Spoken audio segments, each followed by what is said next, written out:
টাকা টাকা আরে নিস তারা ওই দে কামড়ানোর মনে আছে টিপ ফেলে দিছে জানি না তো। রং করে দিছে হুম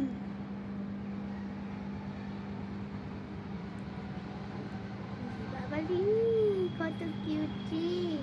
এই দুষ্টু দুষ্টু আসো তো আমাদের আসো আসো আসো আমি আসো বাবালি আসো আসি এই টাকা টাকা ওই টাকা ওই টাকা টাকা ওই টাকা ভিডিও হচ্ছে দেখছিস বসি এই বসি আল্লাহ দেখো আমার দিকে কি সুন্দর করে বসে আছে এই কে রে আচ্ছা আমার দিকে এরকম বসে থাকে কে